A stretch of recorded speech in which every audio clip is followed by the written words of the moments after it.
Bienvenue à tous. Alors, nous sommes ce soir avec la société Medincell et en particulier avec Christophe Douat, président du directoire, et Aimé Arango, son directeur financier. Bonsoir à tous les deux. Bonsoir. Bonsoir. Merci de votre présence. Alors, les choses s'accélèrent pour Medincell avec la perspective d'un premier produit mis sur le marché en 2022.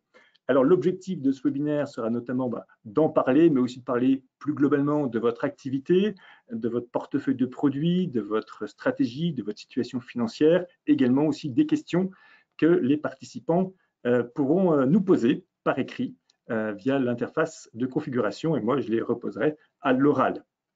Alors, on peut commencer directement. Christophe, je vais vous demander pour commencer de nous présenter Medincell en quelques mots. Donc, bonsoir à tous, merci d'être venus nous écouter. Donc, Medincell, c'est une société qui est passée de 10 à 150 personnes en 10 ans. On est juste dans la banlieue de Montpellier. C'est 150 personnes, plus de 30 nationalités. Une société qui a été fondée sur une double vision, une vision de pharma humaniste. On souhaite que notre technologie soit accessible à toutes les populations du monde, en restant évidemment fermement capitaliste, et un modèle d'entreprise où absolument tous les collaborateurs sont actionnaires. C'est fondamental, ça a été une des clés de succès de Medincell et aussi une des clés de l'alignement qu'on a tous, puisque nous sommes tous actionnaires, soit actionnaires collaborateurs, soit actionnaires investisseurs. Medincell, c'est aussi des partenaires de premier rang, comme Teva Pharmaceuticals, comme la fondation Bill Gates, comme Corbion. Et on développe ce qu'on appelle donc des traitements injectables à action prolongée. Et le plus avancé d'entre eux est à quelques mois de sa mise sur le marché. D'accord, alors peut-être que vous pouvez nous expliquer ce que c'est qu'un traitement injectable à action prolongée, pour être plus précis. Oui, tout à fait. Donc, un traitement injectable à action prolongée, c'est un traitement qui permet de diffuser un médicament sur une durée très longue. On ne parle pas de quelques jours, mais ça dépend des produits. Ça peut être de quelques semaines, voire de plusieurs mois. Dès qu'on injecte le mélange, et Rémi va aller me chercher de quoi faire une démonstration dans un instant, le liquide visqueux qu'on injecte, dès qu'on l'injecte sous la peau, se solidifie. Cette petite boule qui est environ de la taille d'un demi-petit pois va se résorber sous l'effet de l'eau du corps humain et en se résorbant va libérer le médicament et puis disparaître. C'est un peu l'équivalent d'une mini-pompe virtuelle qui est injectable, qui va libérer un médicament dans la durée et disparaître une fois son travail accompli. Ça paraît simple quand je l'explique, mais vous imaginez la complexité de ce que nos équipes font. Nos équipes, c'est plus d'une centaine de polyméristes, ingénieurs, PhD, pharmaciens, médecins qui font le design de ces formulations qui doivent être très robustes, approuvées aussi par les autorités réglementaires pour diffuser ce médicament de façon absolument sécurisée et dans le temps. C'est finalement quelque part un mode idéal de diffusion des médicaments, puisque quand on prend un comprimé, on a des pics de concentration, puis ça retombe, puis ça remonte. Ici, on a une diffusion lente qui permet de réduire les doses. Et quelque part, on pourrait dire, et je le dis souvent, que tous les médicaments dans un monde idéal devraient être des injectables à action contrôlée. D'accord, ça c'est une chose c'est un concept ou c'est un traitement que vous avez inventé, que c'est Medincell qui en est le dépositaire? Alors, juste un instant, mon directeur financier est aussi mon préparateur ce soir, j'ai de la chance. Oui, c'est vrai que vous avez une démonstration à faire. Oui. Voilà, donc vous voyez que je vais vous montrer là sur l'écran, vous me dites si on voit bien, Oui. ce disque là qui est là, c'est un peu comme une huile. Et donc là, on vient de le mettre dans une seringue et je vais injecter cette seringue dans de l'eau et vous allez voir que immédiatement le liquide va se solidifier au moment de l'injection pour former, vous le voyez là, une toute petite boule. Ben, c'est cette petite boule qui va être chargée en médicaments, hein, et qui va libérer le médicament dans le temps. Et cette boule, elle est faite essentiellement, hein, de polymères très sophistiqués, brevetés par Medincell, qui permettent justement de faire ça. D'accord. D'accord, j'en reviens donc à ma question. Ces polymères et ce procédé, c'est vous qui l'avez inventé. C'est quelque chose de spécifique à. Alors, le procédé, c'est le procédé Medincell. Hein, ce type de traitement injectable, c'est pas nouveau, mais c'est encore très rare parce que c'est extrêmement complexe à faire, hein, vous le comprenez bien. Mais les générations qui existent aujourd'hui sont souvent des traitements qui sont imparfaits, avec des caractéristiques qui freinent leur adoption. Hein, des injections qui sont peu pratiques, souvent intramusculaires, avec des grandes aiguilles, des produits qui ne sont pas prêts à l'emploi et donc qui sont réservés soit pour les patients les plus sévères, soit pour les indications très graves. Malgré ça, certains de ces produits sont déjà sur le marché, sont devenus des blockbusters avec plusieurs milliards de ventes, hein, parce que le besoin est énorme.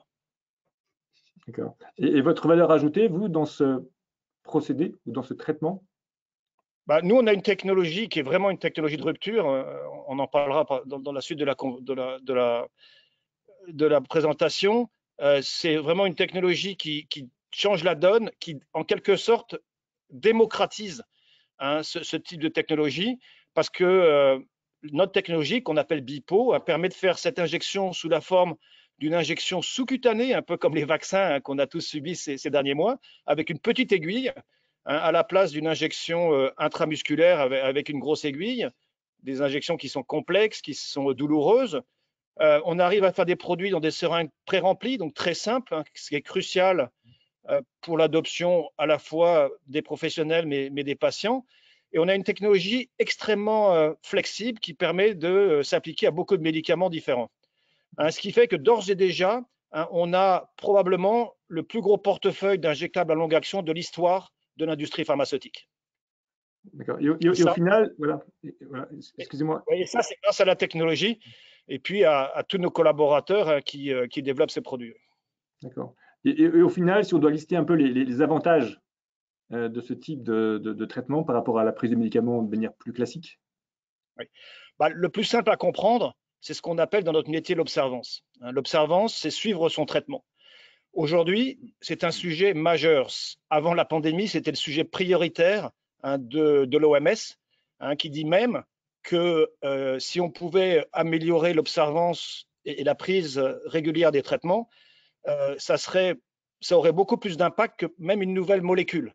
Hein, donc, ils sont conscients de ce sujet-là. Aujourd'hui, toutes les études le montrent, environ un patient sur deux ne suit pas ou suit mal son traitement. Aux États-Unis, c'est plus de 300 milliards de dollars induits, hein, par la mauvaise observance des traitements. D'accord. Donc, si je comprends bien, donc vous ne développez pas des molécules, mais vous permettez l'optimisation, je dirais, du traitement de médicaments déjà existants. Pour Oui, résumer. et c'est là où est la beauté du business model, parce qu'on sait que développer une nouvelle molécule, c'est extrêmement risqué. Hein, ça prend des années, hein, des centaines de millions à développer. Nous, on utilise des médicaments connus, avérés, dont on connaît l'efficacité, dont on connaît l'innocuité. Et donc, on a évacué le risque classique des sociétés de biotechnologie classiques. Ce qui est aussi important de comprendre, c'est que quand on utilise ces molécules connues, ben, on a droit à des processus réglementaires accélérés, hein, parce que on connaît l'efficacité notamment. Donc, en général, on passe d'une phase 1 à une phase 3 sans avoir besoin de faire une phase 2. Souvent, on me dit oui, mais c'est des médicaments déjà connus, donc le potentiel n'est pas le même. C'est faux. Hein, c'est faux. On le verra plus tard quand on parlera de notre premier produit. Il y a des produits qui atteignent plusieurs milliards de ventes par an, notamment parce que les organismes de remboursement, ces fameux payers aux États-Unis, comprennent bien la valeur ajoutée de ces produits-là et sont prêts à les rembourser, dans certains cas, jusqu'à 20 000 dollars par an pour quelques injections. Notre produit phare, hein, qui vient de terminer sa dernière phase clinique humaine et qui est dans le processus finale d'autorisation pour aller sur le marché est vraiment l'illustration parfaite de ce type de produit. D'accord. Alors justement, ce premier produit, donc il est mis sur le marché là maintenant en 2022. Vous avez des dates et puis j'imagine qu'il y aura aussi des revenus commerciaux. Bien sûr. Alors, les revenus commerciaux, je laisserai Jaime les décrire, hein, les revenus potentiels. Ce qui est important de comprendre, c'est qu'il y a déjà très peu de sociétés jeunes pharmaceutiques qui arrivent à ce stade, hein, d'arriver à avoir eu des essais cliniques avec succès, d'avoir franchi toutes les étapes, hein, et d'être à quelques mois de l'autorisation potentielle. Hein, et cette réussite, que je vais décrire un peu plus en détail, prouve que notre technologie de rupture permet de faire des produits de rupture. Et ce premier produit de rupture, c'est un produit en schizophrénie. Hein, pourquoi notre partenaire Teva a choisi la schizophrénie? Parce que la schizophrénie, c'est un des domaines où quand les patients manquent d'observance, il y a des dégâts collatéraux énormes. Hein, c'est 20% des lits d'hôpitaux aux États-Unis, hein, alors que c'est quand même 1% aussi de la population, hein, les patients schizophrènes. Et en plus, pour la santé même des patients, s'ils ont des rechutes, ce qu'on appelle des épisodes de schizophrénie, ils ont des dégâts irréversibles sur leur système nerveux central. Donc, il est absolument fondamental d'assurer l'observance. Et en plus, Teva est une société extrêmement intelligente et il regardait avec envie, hein, une franchise de produits existants basée sur la même molécule, la risperidone, en schizophrénie, une franchise qui fait aujourd'hui 4 milliards de dollars, hein, qui croît à 15% par an. C'est énorme. 4 milliards, ça serait dans les 20 premiers produits de la pharma. 15% par an, ça veut dire que ça double tous les 5 ans. Hein, et les produits existants ont un potentiel d'amélioration énorme puisque c'est des produits intramusculaires et des produits qui ne sont pas prêts à l'emploi, justement. Donc, on a démarré ce produit-là avec Teva en 2014. C'est 6 ans d'efforts, 6 ans de développement. En novembre dernier, Teva a publié 16 présentations au Congrès américain de psychiatrie au Texas le 1er novembre. Des résultats qui sont qualifiés par certains de spectaculaires, hein, des résultats qui montrent que nos produits peuvent réduire le risque de rechute des patients schizophrènes de 80%. Si vous vous rappelez, cette étude était en retard. On n'en connaissait pas la cause. Maintenant, on la connaît. Hein, comme l'efficacité a été extrêmement bonne, le nombre de rechutes nécessaires pour clôturer l'essai, ça a pris du temps à...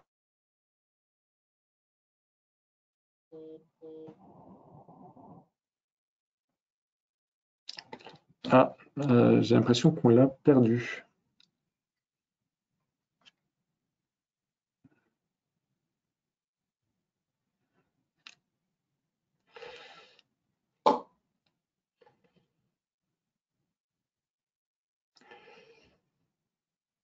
J'ai l'impression qu'on a perdu Christophe.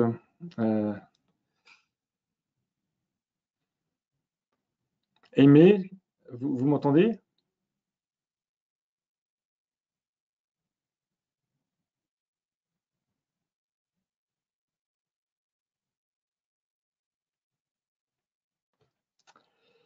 Aimé? Ah.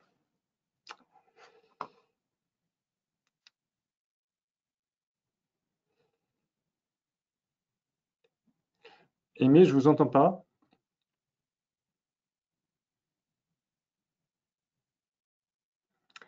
Je suis un peu confus, on a perdu Christophe, qui devrait certainement se reconnecter.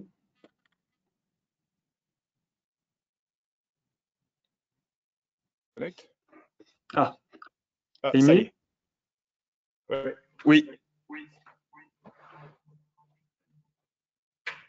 Christophe, il a été déconnecté? Je suis là. Parce que j'ai l'impression, effectivement, Medincell est à Montpellier et je suis à Issy-les-Moulineaux. Donc c'est le... Viens ici.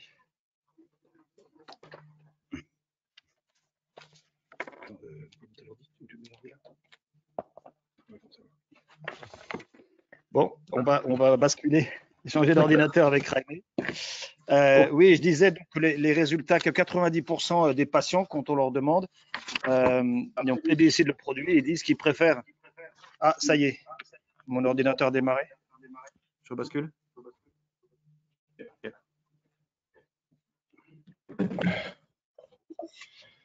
Désolé, malgré 2 ans de télétravail, on n'arrive pas encore à faire des conférences complètement fluides.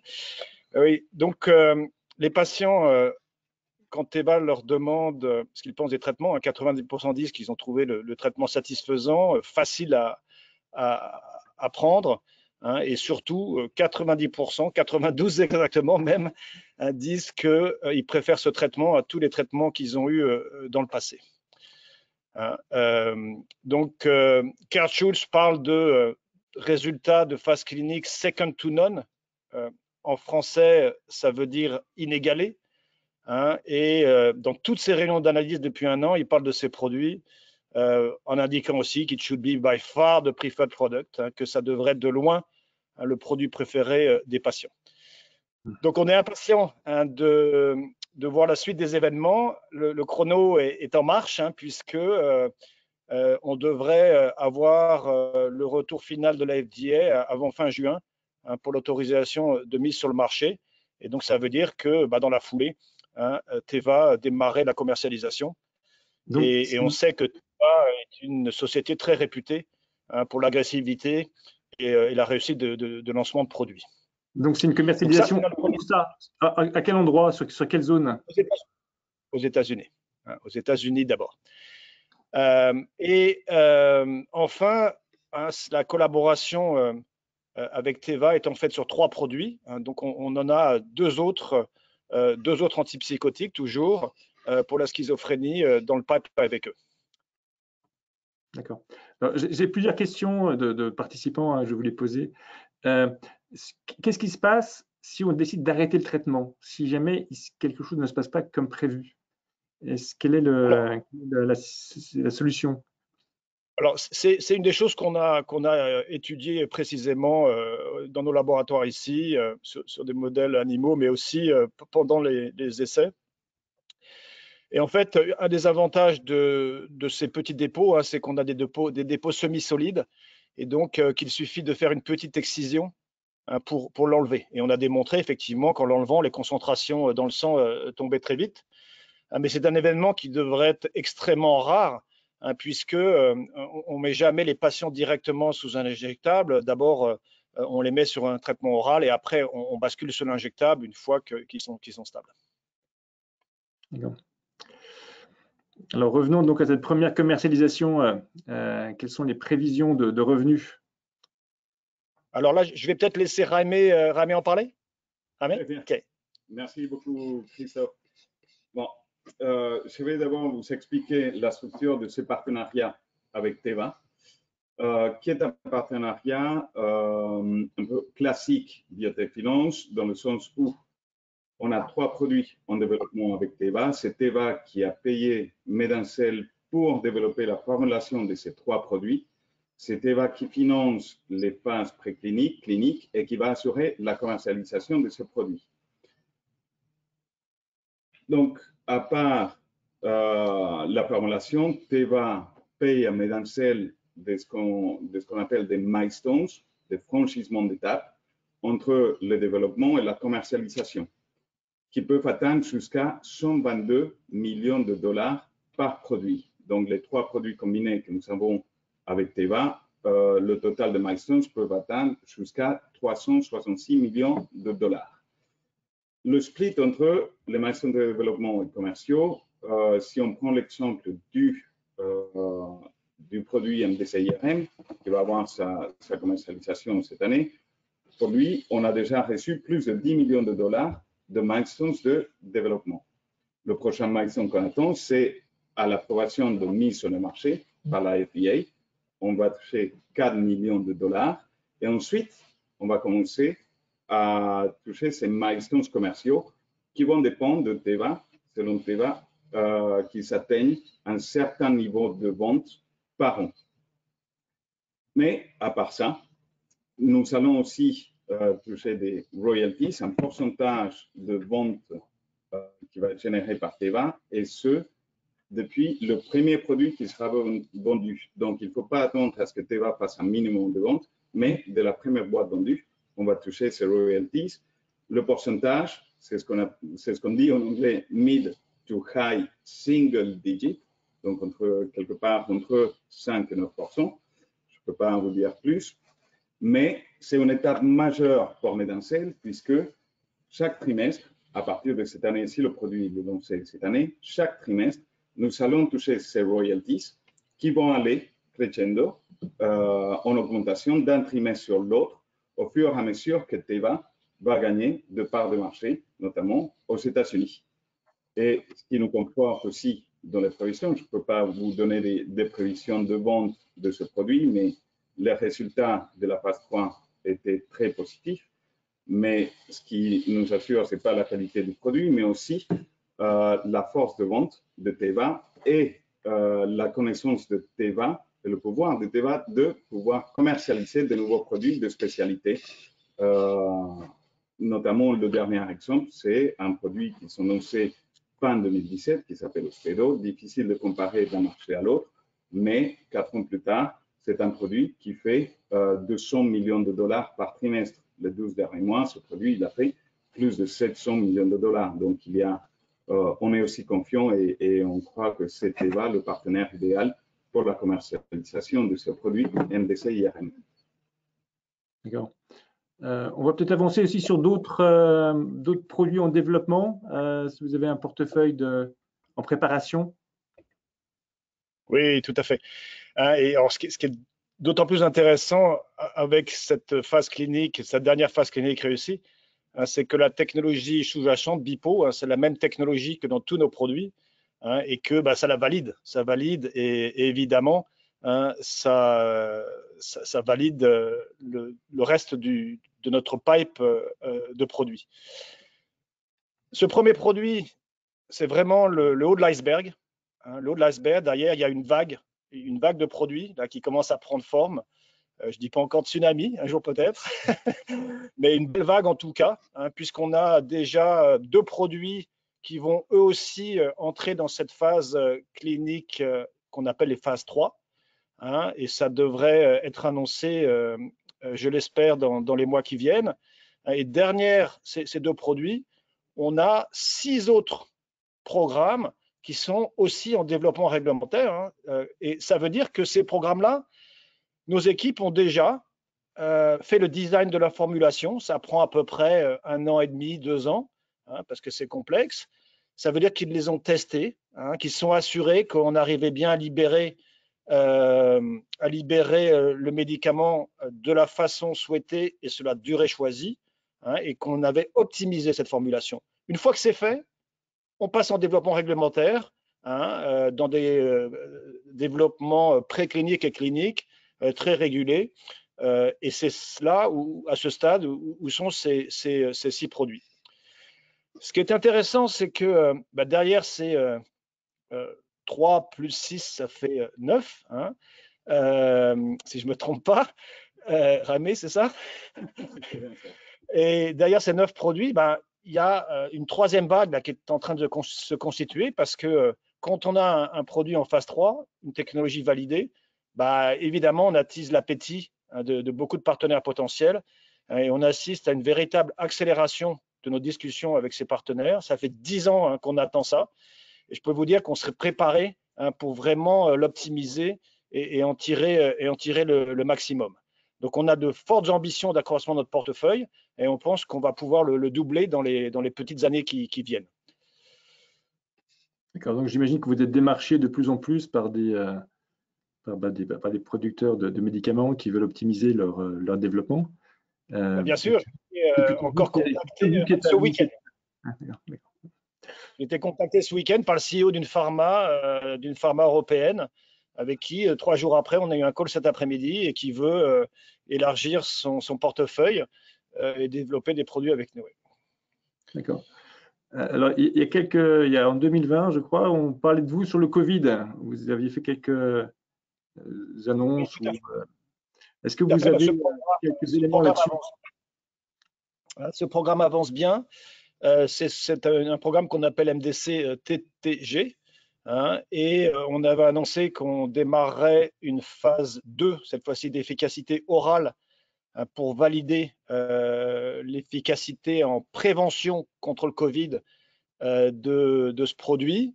Et cette phase 2 devrait démarrer de façon imminente. Et grâce à Omicron, elle devrait aller plutôt vite. Donc, on aura, j'espère, là aussi, des informations qui seront très importantes pour accélérer le développement de l'injectable longue action. Chemin faisant, nos équipes, elles n'ont pas perdu leur temps, puisqu'il y a 1 an, on avait une formulation 1 mois. Maintenant, on a une formulation qui pourrait protéger au moins 4 mois. On utilise une molécule qui suscite beaucoup de polémiques, mais on est très près de la science, très près des scientifiques, des cliniciens qui travaillent dessus.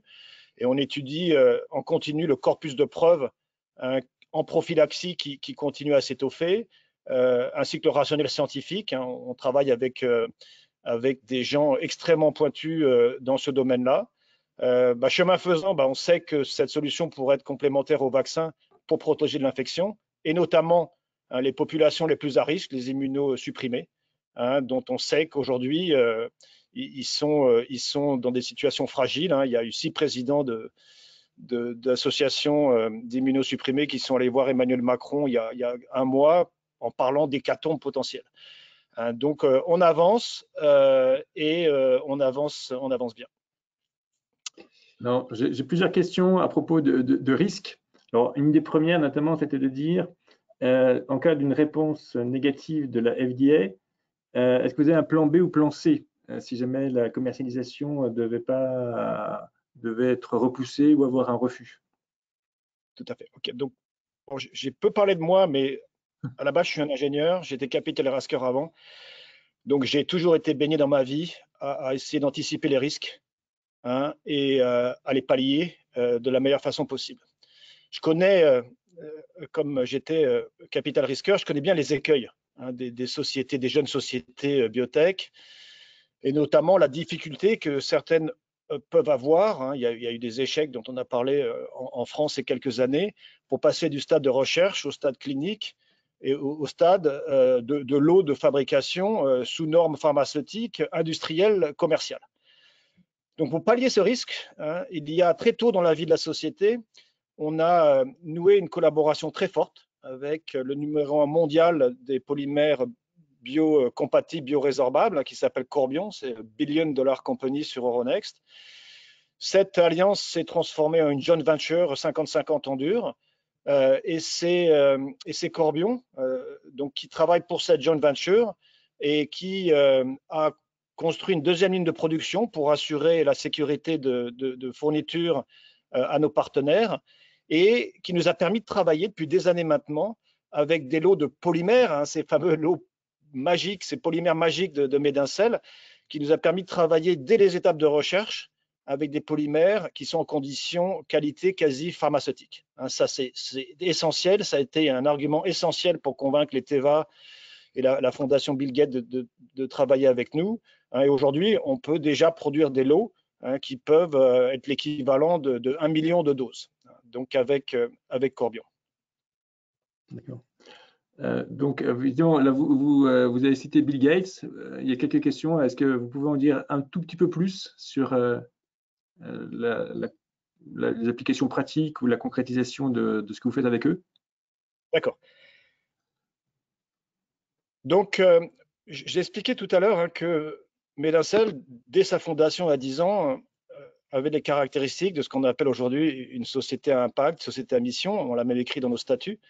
Donc, il a toujours été important pour nous de travailler pour toutes les populations du monde. Et donc, cette collaboration avec la fondation Bill Gates vise à réaliser ce dont il rêve depuis la création de la fondation. C'est ce qu'on appelle le family planning.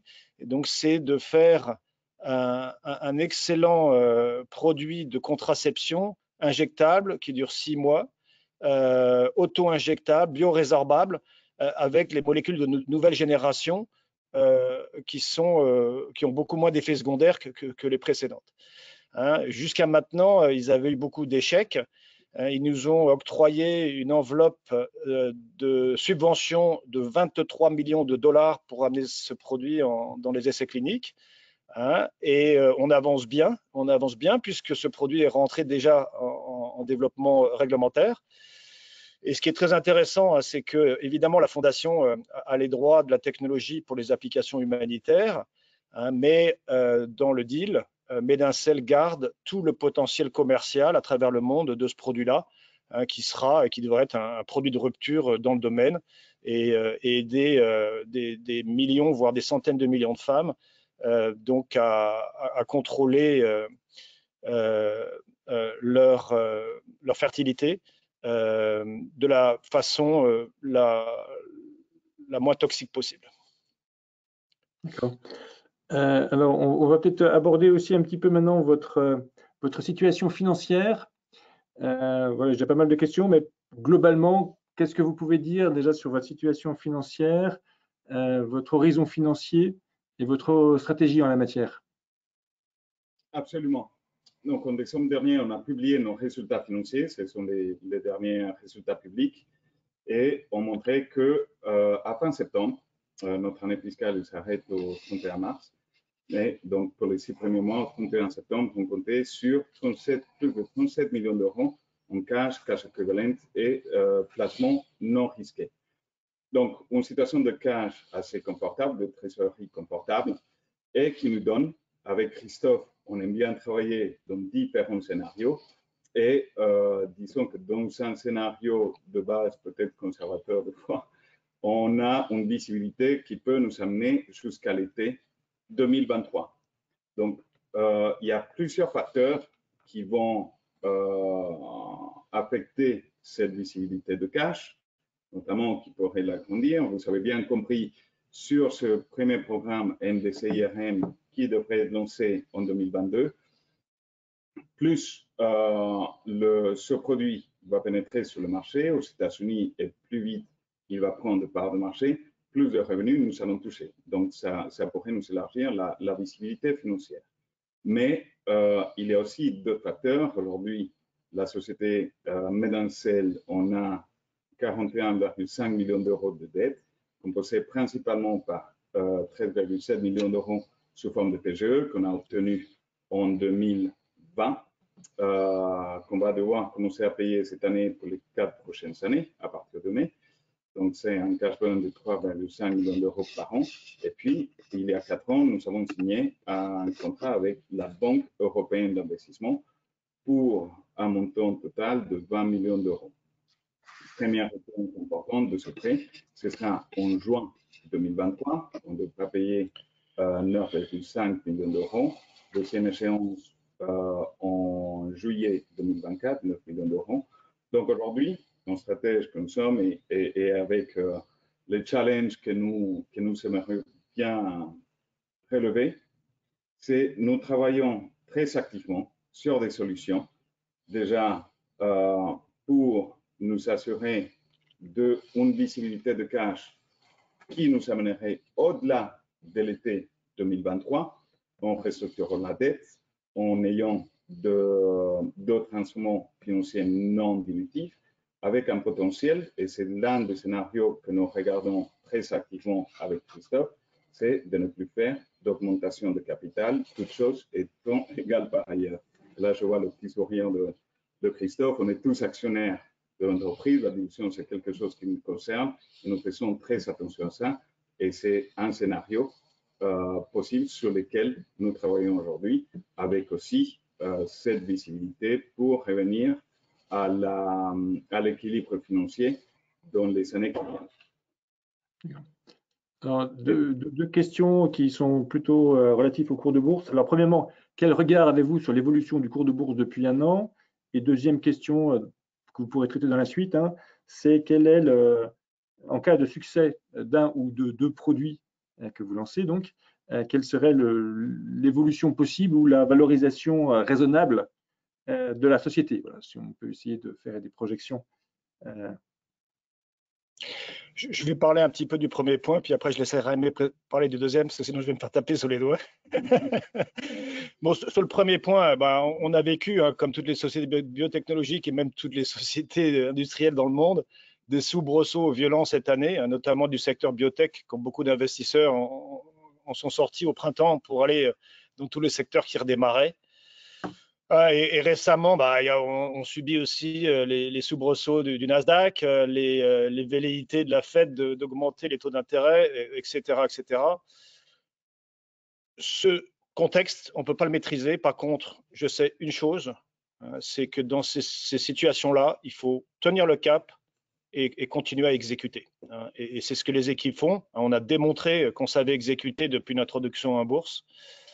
Et bien évidemment, on s'attend à ce que dans les mois qui viennent, il y ait des réactions intéressantes. Certains de nos investisseurs, d'ailleurs, profitent des hauts et des bas là pour se renforcer. Raimé, tu veux peut-être ajouter des sujets? Sur le deuxième point, sur la valorisation raisonnable de la société peut-être en cas de succès. Peut-être.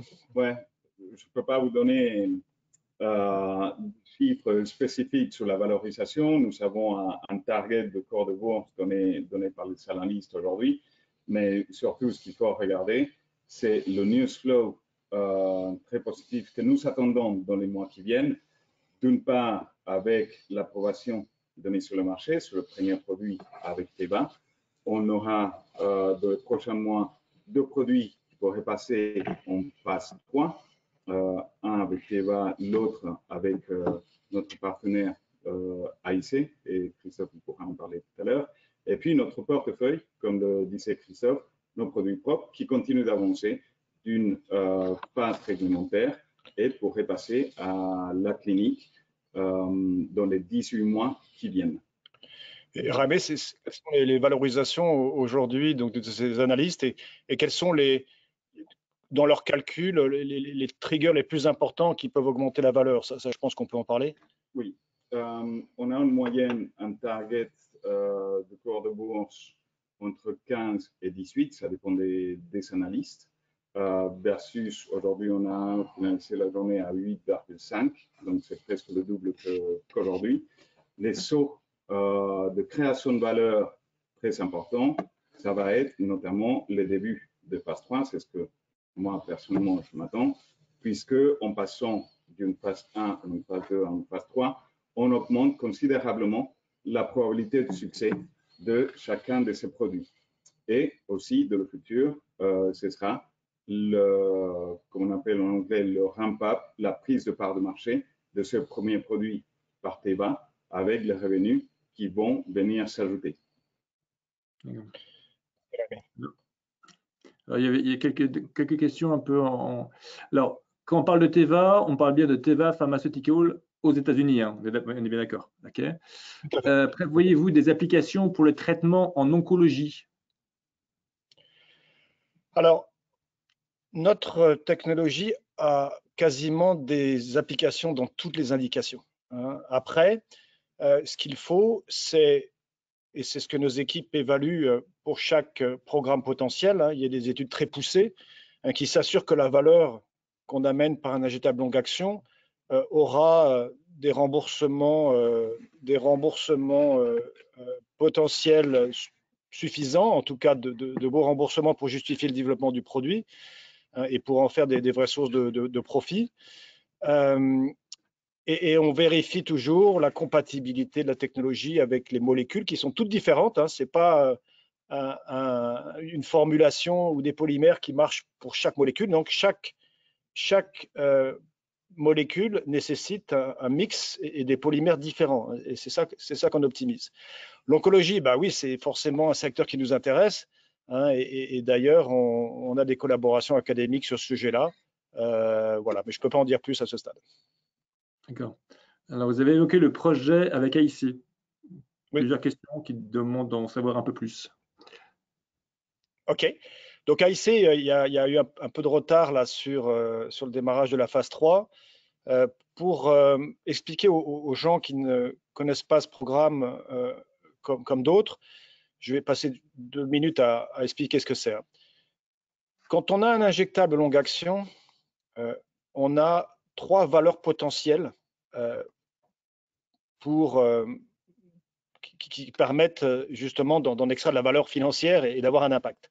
On a parlé de l'observance en schizophrénie, mais c'est aussi vrai en contraception, où il y a besoin d'observance, sinon on connaît les conséquences. Le deuxième type de valeur, c'est que on peut, comme on lisse la diffusion du médicament, on n'a plus les pics et les vallées qu'on a quand on a des comprimés. On peut réduire les doses et aussi optimiser la diffusion, et donc dans certains cas, améliorer l'efficacité et réduire les effets secondaires. Ça, c'est la deuxième valeur. Et la troisième, c'est le traitement local. C'est le traitement local. Il y a 1 an, je me suis fait mal à l'épaule. Le médecin m'a donné des quantités massives de Cerebrex, un anti-inflammatoire, et qui sont allés dans mon corps avec des effets secondaires, alors que j'aurais rêvé d'avoir un petit dépôt dans l'épaule, une petite quantité qui soit mise là où j'avais mal. Ce rêve, c'est devenu une réalité. C'est ce produit-là qu'on appelle CWM.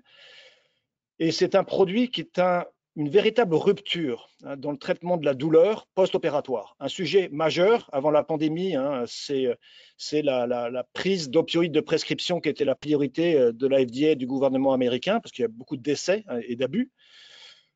Et ce produit vise à réduire la douleur pendant plusieurs semaines, l'inflammation pendant plusieurs mois et par conséquence la prise d'opioïdes. Et c'est une classe de médicaments qui n'existe pas. C'est le paradoxe, personne n'aurait jamais réussi à faire ça parce qu'aujourd'hui, les meilleures injections antidouleurs, c'est 1 à 3 jours d'efficacité et nous, on vise 2 semaines. Donc, vous voyez le changement de paradigme. Et donc, ça veut dire qu'il a fallu avoir des discussions approfondies, complexes, avec les autorités réglementaires pour que l'essai clinique soit designé pour prouver les objectifs qu'on veut atteindre. Ce travail a pris des mois. Il est quasiment terminé. Et là, on est vraiment dans la dernière ligne droite. Notre partenaire est dans la dernière ligne droite pour démarrer cet essai clinique de phase 3. D'accord. On va peut-être prendre quelques questions. Alors, petite question au passage. Quel est le flottant réel du capital de Medincell? Plusieurs questions sur le sujet. D'accord. Donc, en parlant du capital, aujourd'hui, à peu près 46% du capital est détenu par le fondateur, management, collaborateur et ex-collaborateur de l'entreprise. On a des fonds très connus qui ont participation des banques BNP Paribas, Crédit Mutuel Innovation, Mirova, tout ça c'est public. Et ce sont des investisseurs sur le long terme, aussi des Américains, des Européens. Et aujourd'hui, on a à peu près 11% du capital qui est détenu par ce qu'on appelle le retail. Donc, c'est ce qui fait aujourd'hui le corps de bourse de la société. D'accord. Et est-ce que vous avez quelques mots aussi sur la concurrence ou les sociétés qui voudraient vous copier? Bien sûr, comme dans tous les domaines où il y a beaucoup de potentiel, ce qu'on essaie de faire, c'est un des grals de la pharma, on le sait. Il y a toujours des gens qui essayent et beaucoup de sociétés. Mais comme on l'a expliqué, des sociétés qui ont amené des produits avec des phases 3 et des résultats positifs, il y en a très très peu. On a expliqué aussi que notre technologie avait une puissance de rupture parce qu'elle permet de démocratiser ces injectables longue action, de les faire à grande échelle. Et puis, quand on regarde, quand en 2014, Teva a fait le tour du monde pour trouver la meilleure technologie pour asseoir sa stratégie, ils ont choisi petit Medincell à l'époque, à Jacou, à côté de Montpellier. Et on est toujours à Jacou d'ailleurs, sauf qu'aujourd'hui, on est 150. D'accord. Et une autre question aussi sur les pays difficiles à adresser. Est-ce que vous pensez licencier votre technologie? Alors, c'est une excellente question. Vous savez qu'au cœur de la fondation de Medincell, il y a cet impact global sur la santé. qu'on fait dans la contraception, qu'on fait aussi, on a aussi un programme qui vise à casser le vecteur de transmission de la malaria, avec une fondation qui s'appelle United.